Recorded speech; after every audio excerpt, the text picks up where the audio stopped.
We're in Module 13, Modern Arts and Entertainment, Group B, by Adan Rosario, Carlos Garcia, David Vicario, and Tommy Hale. Hi, I'm David Vicario, and today I'll be talking about how technology is used in music. I'll first give some history of music, technology that shaped music, benefits of technology in music and accessibility, new styles and storage, and overall impact of technology in music. The history of music. What is music? Music is vocal, instrumental, or mechanical sound having rhythm, melody, or harmony. And where did it start? And music started is as old as humanity itself. And archaeologists archaeologists have found uh, remains of like a flute made out of bone and ivory dating back as far as like 43,000 years, 40,000 years. And there are also been records of like vocal music, and there's also there's a fragmented piece of a clay tablet dating 4,000 years ago with musical notations. That's like the earliest one we have found.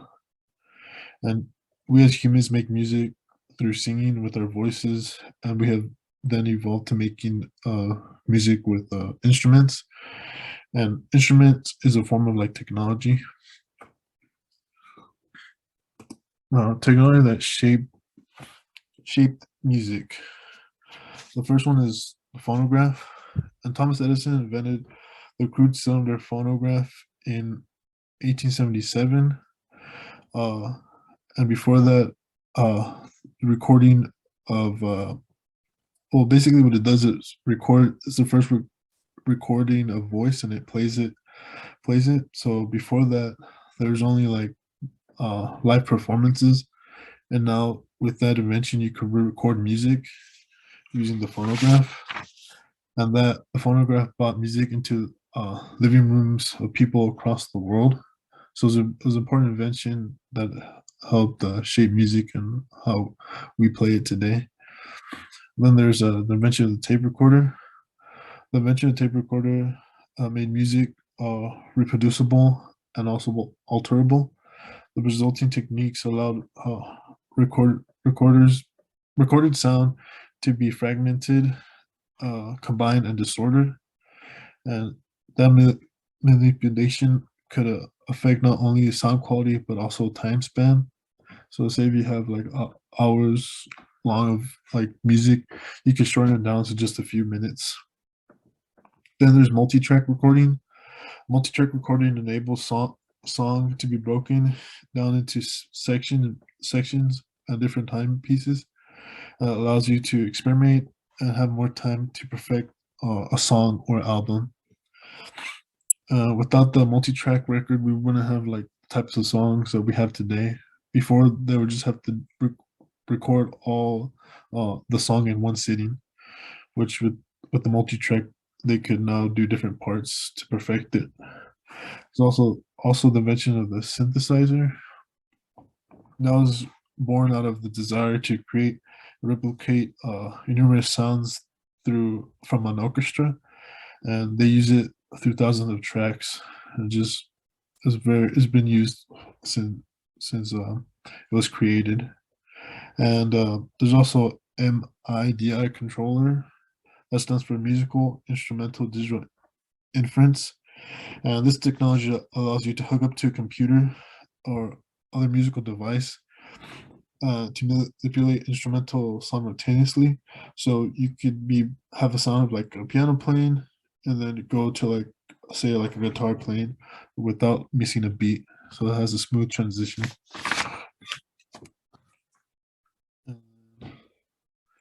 The MIDI allowed musicians to have access to a host of sounds that would otherwise not be possible or too expensive to purchase as ones. So you have all different sounds in that one device, which helps create the different sounds in music. And technology continue. The electric guitar, it was created in 1941 by Les Paul, and his invention changed the musical landscape forever. Electric guitar helped bring a new era of rock and roll and inspired other people to use electronic like devices to create sounds. And there's also like the Walkman, MP3 player, and iPod. They're all portable devices, which like made it more accessible, music more accessible to the user. And say like the MP3 player has produced a radical shift change in consumer experience concerning the way they can do what they can do with mobile technologies, and it just helps shape how we have access to music. All those three devices. They're just a few of the technologies created that have shaped music. Mm. Benefits of technology in music and accessibility. Without technology, we would not have the music we have today. To record and produce music, it is much easier now than it was back then. Uh, and how accessible is music? Uh, Music is we have it like in the palm of our hands with our cell phones. We could play it anywhere as long as we have a device to play it on. And songwriters can also record and release digital distribution and streaming platforms without landing a signing record deal, which is also beneficial to like the the songwriter and also to the listeners or its fans, because there's different platforms like Spotify, SoundCloud, Pandora, YouTube Music, and then Apple Music also, gives us access to different musics and artists that we like. And the composers can also make music in the home studio, which makes it accessible not to like only to songwriter, but also for it to be distributed to like say our listeners or their fans. New styles uh, and storage. New forms of producing music. Technology extends human capability. Uh, Musical technology, including instruments, making sound amplified, reproduction, electronic, manipulated sound. All these factors playing key role in producing new forms of music. Uh, and then the new forms of music, electronic industries and studios techniques open a wide range possibility to of creating creative musicians. They all use the technology to create music in the genres like rock, hip hop, country, jazz, and many more genres. Then new ways to perform music. There's like nowadays musicians can play for fans through live stream performances, especially in the time we're in where we can't really gather with a lot of people. Like musicians can perform their music through live stream, and there's more now in recent time that there's is live performance and concerts, which we still use technology through like speakers, amplifiers, lighting, microphones to produce a great performance. And now like the storage, nowadays it's easy storage. We could have music on a computer and also a mobile phone. Now it just depends on like how much space or storage we have in our devices. Overall impact of technology in music has shaped the way we make and listen to music. Technology has evolved music in a good way, and technology and music go hand in hand. We use technology in order to create new and improved music. And I hope you have learned something from listening to my speech about how technology is used in music.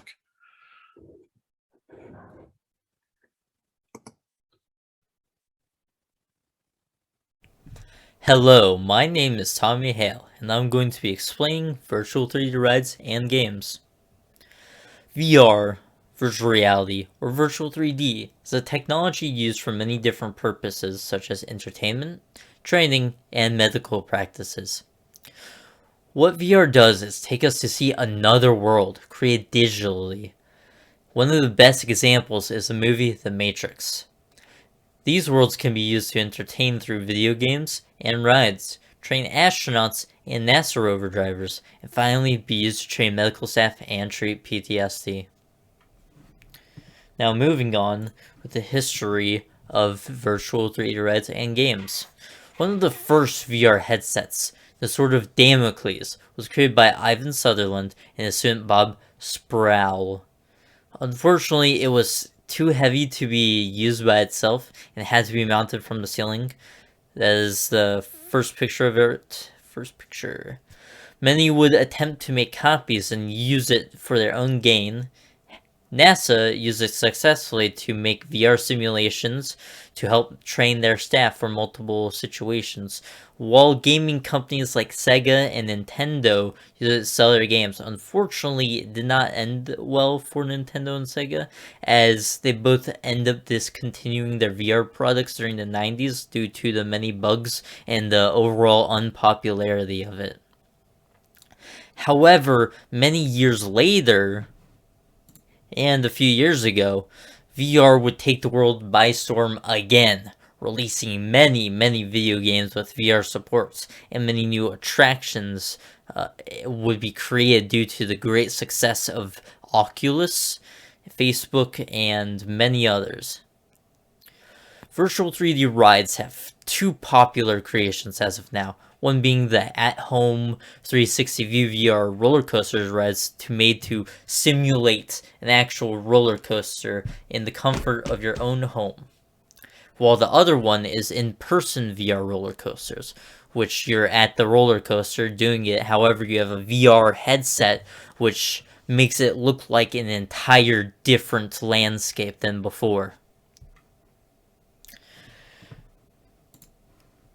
The overall social impact that VR has across the world is mainly through video games, as you can connect across the world talking to friends and meeting new people.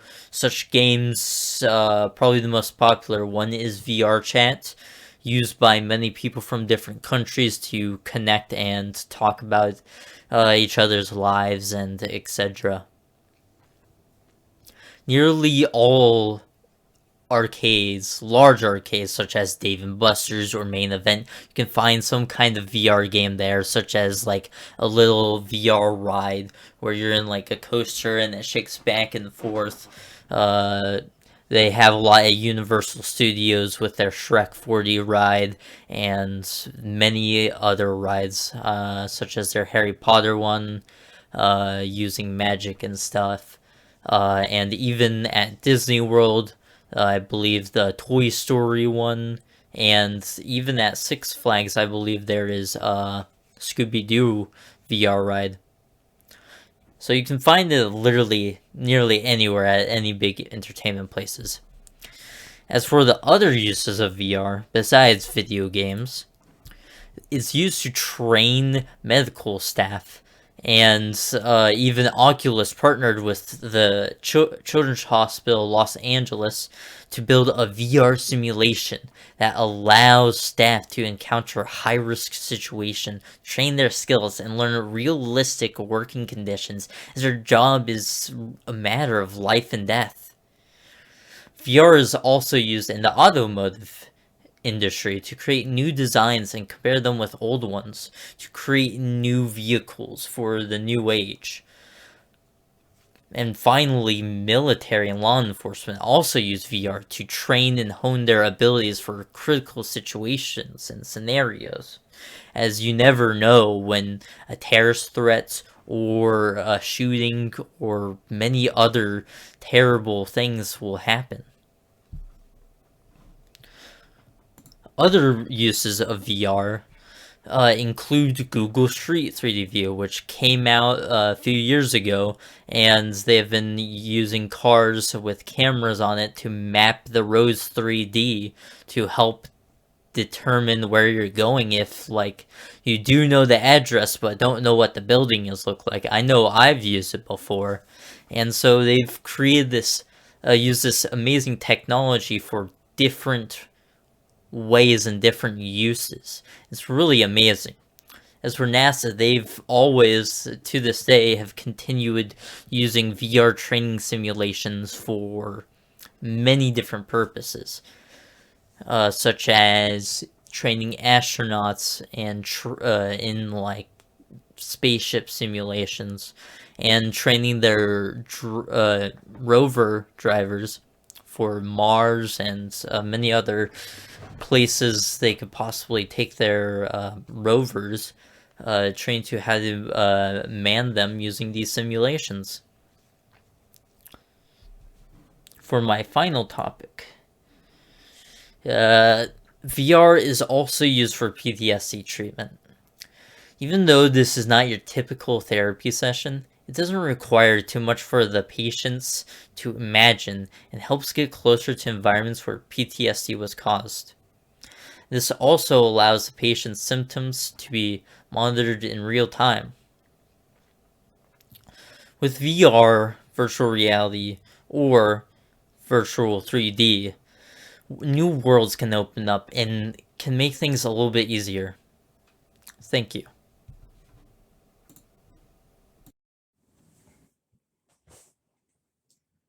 My name is Adan Rosario, and I'm going to be explaining the uses of technology for artists.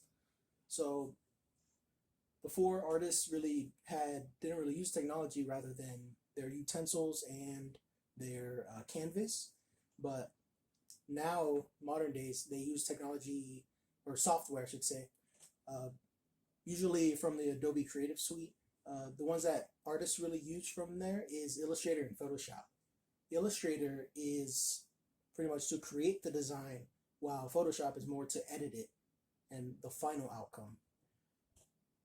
And so the great thing about using these modern softwares is if you mess up before, you would have to either work around it or start over. But now you could just, one click of a button, you can just undo your mistake and just go from where you were without interrupting progress. And it also allows you to be more precise, while also it also reduces the time that you use to work on that specific work. So you pretty much, it's faster and more efficient to push out more projects, I should say. And now, before, artwork could only be displayed in, say, museums or galleries or events or shows, but now we have social media and the internet, and because of that, we could just, people post pictures online, we could just view them like right where we are. So we don't actually have to travel far places just to look at a specific work of art. You can just look up online or go to social media, which is probably the most popular way that people display art nowadays. And yeah. Now, other than just creating art like in real life, there are digital forms of art as well. Uh, so if you ever look online, you see these pictures or logos pretty much. Mostly those are created digitally, which means you use either a computer, a tablet, or just a digital device. So say like a camera, you can make digital pictures. That is a digital device, digital art. You could also use software other than Illustrator. You could use, say, Blender. You can make 3D models or 3D paintings. Or you could also use Illustrator is actually one of them. You use Illustrator and you create a 2D graphic that you can use, usually a logo or some sort like that. And some other ways you can use art is you can make pixel art, which can be used for other forms of media as well, specifically games or animations. And so modern technology really helps the art industry as well, and it pretty much helps everything else so far as well. Um, so yeah, the greatest impact on art would be pretty much displaying it and creating it. It's very, it's much more efficient, I should say, and yeah, it just makes things easier.